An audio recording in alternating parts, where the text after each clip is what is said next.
Louvado seja nosso Senhor Jesus Cristo, para sempre seja louvado.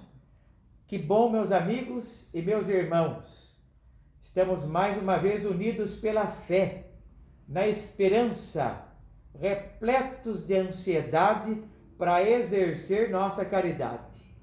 E agora, mais do que nunca, ainda nesse tempo de provação que estamos atravessando, sabemos que temos uma grande tarefa, a comunicação e a comunicação do amor de Deus, razão pela qual vim hoje na casa da amiga Aziza, nós dois com todos os cuidados possíveis, para que a gente comunique para vocês um pouco mais do amor de Deus manifestado nessa pastoral lindíssima, que é a pastoral da pessoa idosa.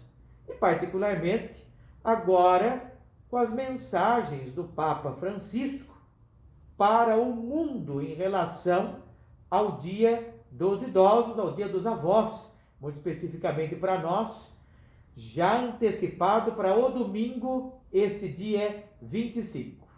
O Papa escreveu uma linda mensagem, Dona Aziza, amiga querida, vai comunicar para nós um pouco dessa mensagem, e também o Vaticano nos deixou um decreto de alcance de indulgência plenária para este dia 25, em relação também ao dia 26, dia de Santa Ana e São Joaquim, avós de Jesus. Então, portanto, é com alegria que eu, Padre Maico, junto com a amiga Aziz, vamos comunicar tudo isso para que nós, enquanto pastoral, tenhamos perseverança, fé e coragem para continuar testemunhando. Por favor, Ziza. Bom dia a todos, né? Estamos aqui reunidos, em nome do Pai, do Filho e do Espírito Santo. Amém. Amém. Para falar dessa maravilha que é a instituição da Semana do Dia dos Avós, centralizado no dia de São Joaquim e de Santa Ana. É uma preocupação constante do Papa Francisco o envelhecimento. É uma realidade para o mundo inteiro e o Brasil também caminha célere nessa realidade de envelhecer. Então, o Papa Francisco publicou muita coisa linda nesses últimos tempos sobre o Dia dos Avós e dos idosos em geral. Temos aqui alguma coisa que o Padre Maicon trouxe para a gente ver, né? Então, vamos ver alguma coisa que o Papa Francisco fala. Ele começa assim: queridos avós e queridas avós, eu estou contigo todos os dias. Essa é a promessa que o Senhor fez aos discípulos antes de subir ao céu. E hoje repete-se também aqui, querido avô e querida avó. O Senhor conhece cada uma das tribulações desse tempo. Em especial, o Papa Francisco vai falar sobre as tribulações que mexeram com a paz durante todas as guerras que o mundo passou e as tribulações atuais agora geradas pela pandemia, né? São Joaquim e Santa Ana são os avós de Jesus. Então, a figura dos avós, a figura da velhice, é muito celebrada na pastoral da pessoa idosa através de São Joaquim e de Santa Ana.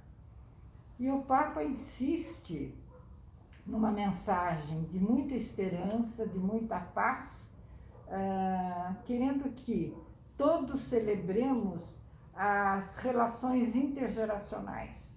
Não é possível falar-se em envelhecimento, em paz, em fé, em esperança, sem se falar em geração e no intergeracional. É necessário que os mais jovens, crianças, adolescentes, pré-adolescentes, tenham essa imagem forte dos avós que perambulam ali com ou sem melhores condições de saúde nas suas casas.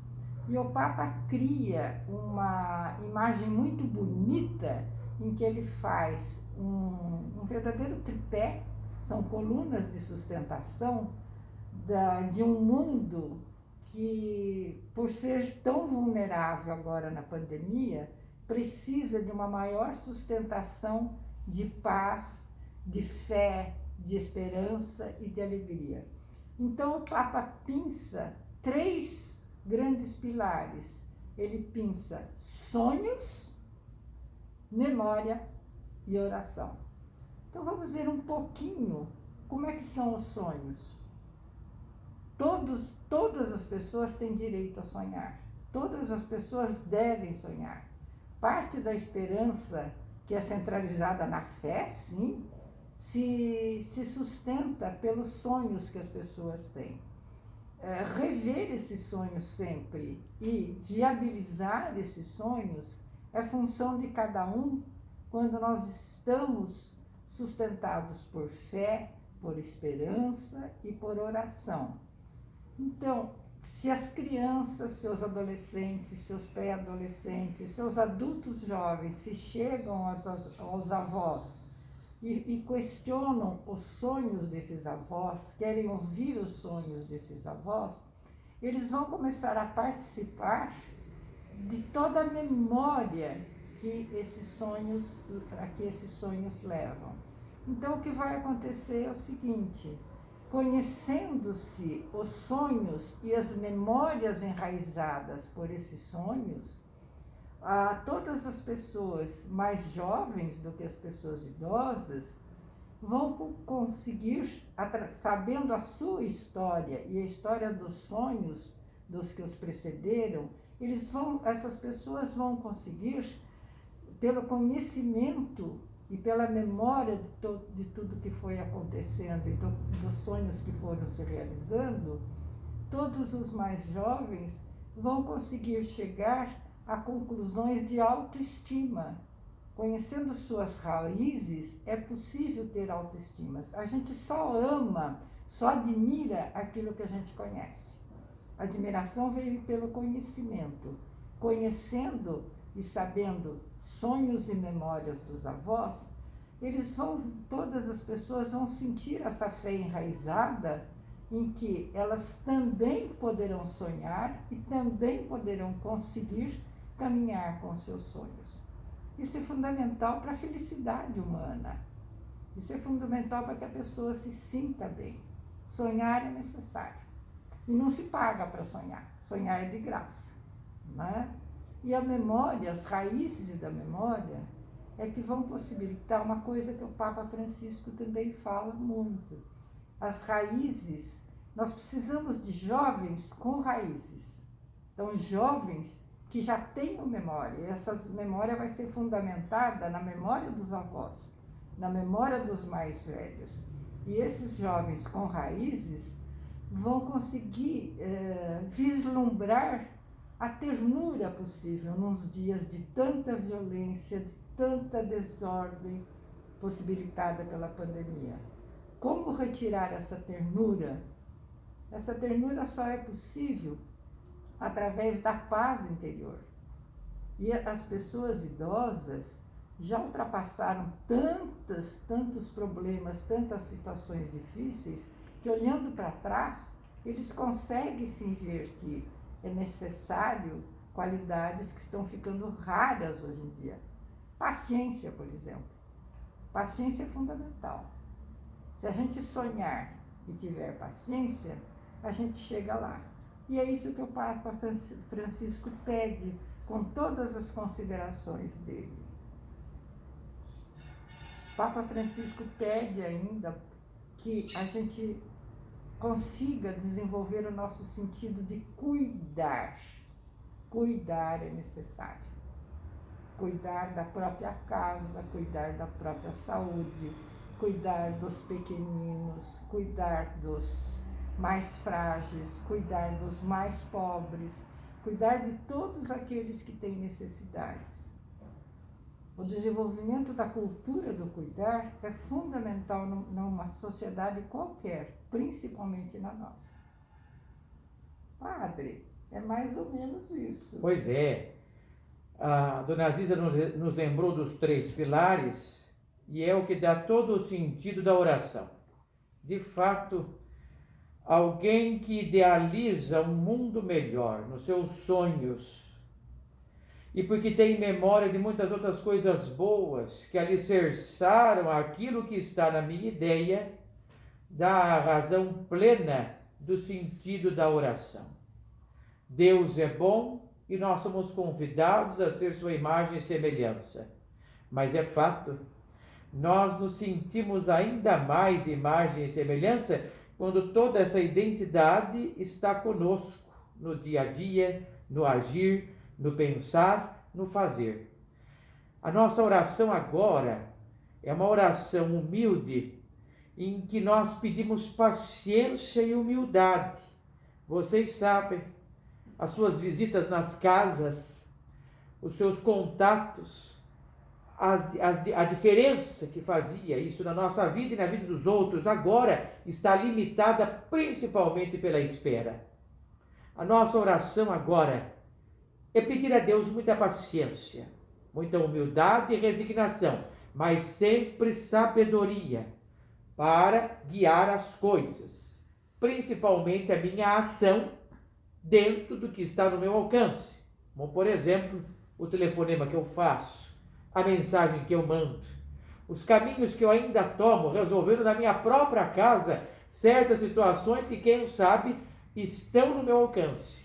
Nós não ficamos parados, mas sabemos que há tempo para cada coisa, conforme nos afirma o Antigo Testamento. Então, ainda a nossa ação pastoral, isso não é só para nós, para a diocese, para o Brasil, para o mundo, diante agora até de uma nova variante da doença que se espalha, nós sabemos, temos que ser prudentes, mas nunca de braços cruzados.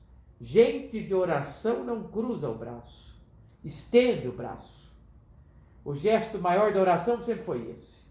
E, portanto, nós continuamos de braços estendidos para Deus, mas também com o coração aberto para o próximo, do jeito que está no nosso alcance.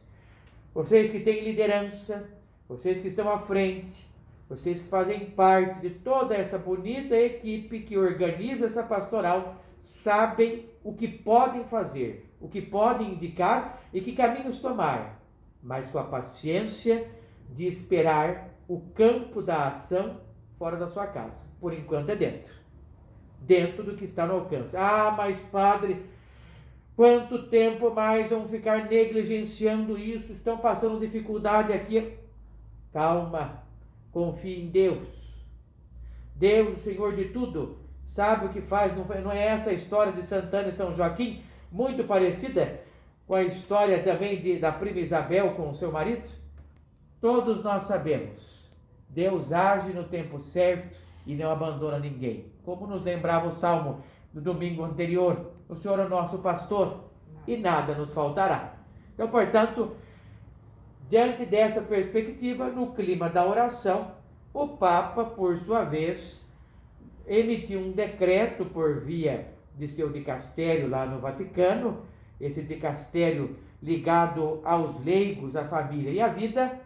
Ele nos permitiu, então, a indulgência plenária aos avós, aos idosos e a todos os fiéis que, motivado por um autêntico espírito de penitência e caridade, participem no dia 25 de julho, nesse domingo, em ocasião do primeiro Dia Mundial dos Avós e dos Idosos, da celebração que o Santo Padre vai presidir na Basílica Vaticana, ou então nas diversas funções que vão ocorrer durante todo o mundo. Como que eu faço isso? Não posso estar em Roma, mas posso ver pela TV. Se não vou ver pela TV, saiba, na minha paróquia, o meu pároco foi convidado a fazer o mesmo, a conceder a indulgência para todos aqueles que participarem desta missa nesta intenção. Todas as paróquias da diocese sabem, devem fazê-lo. Porém, é importante lembrar que para lucrar a indulgência, isso nunca mudou, nós no espírito de piedade somos chamados à confissão sacramental, à comunhão eucarística e à oração nas intenções do Santo Padre, o Papa. E mesmo que eu não consiga ir à missa, porque ainda sinto uma insegurança em relação à minha participação, também todos que ajudarem, uma visita real e até virtual, aos irmãos idosos e necessitados, em dificuldades, como doentes, abandonados, deficientes e semelhantes, uma ajuda que seja, de alguma forma, nesse espírito de contrição, também alcanço a graça desta indulgência. Portanto, é nessa perspectiva que nós estamos com a mensagem do Papa, com o ensinamento sobre tudo o que estamos vivendo, tentando dar a nossa resposta. E a graça de Deus não nos abandona, porque com Ele sempre temos a resposta. Me recorda na Escritura, quando depois de dizer tudo, mostrar tudo, Jesus disse para os 12 que sobraram com Ele: e vocês, continuam comigo? E Pedro respondeu: para onde iremos, Senhor, se só Tu tens palavras de vida eterna? É verdade, nós sabemos que com Cristo sempre venceremos, conforme Ele também disse no Evangelho de São João: tereis tribulações, mas coragem, eu venci o mundo. Então, portanto, nesta confiança do Nazis, junto aos irmãos, o nosso recado está dado. E é nessa esperança de que a gente vai continuar firme e convicto que a nossa missão há de se realizar, mas agora com paciência. Dia 26, dia de São Joaquim e Santana, que é a segunda-feira, o bispo de Bragança, Dom Sérgio, vai celebrar a Santa Missa na Matriz Basílica de Itatiba, Nossa Senhora do Belém, cujos segundos protetores são São Joaquim e Santana. E lá ele vai se pronunciar também a nossa pastoral em nível diocesano e vai também nos dar a bênção com indulgência. Então, fica o convite. Vocês vão poder aproveitar pelos links que a diocese oferta e até a nossa paróquia, a Basílica Menor Nossa Senhora do Belém. Vocês vão poder ver e sentir essa ação, essa graça, também em conjunto, em comunhão, tanto pelo seu celular, quanto pelo computador, enfim, pelos caminhos que nos são possíveis. Então, às 19 horas, 7 da noite, na segunda-feira, essa transmissão com o Sr. Bispo de Bragança há de ocorrer e, pelo nosso bem, vamos ser agraciados com suas bênçãos. Fica aí este convite. Não sei se a Dona Ziza tem mais alguma palavra. Não, só agradecer a atenção, né? E dizer até logo. Pois é. E eu digo até logo, desejando-lhes a paz e lhes dando a bênção. O Senhor esteja convosco, Ele está no meio de nós. Que desça sobre vós, sua família, seus trabalhos, sua paciência e humildade. A bênção de Deus Todo-Poderoso, que é Pai, e Filho e Espírito Santo. Amém. Permaneçam na paz de Deus. Amém.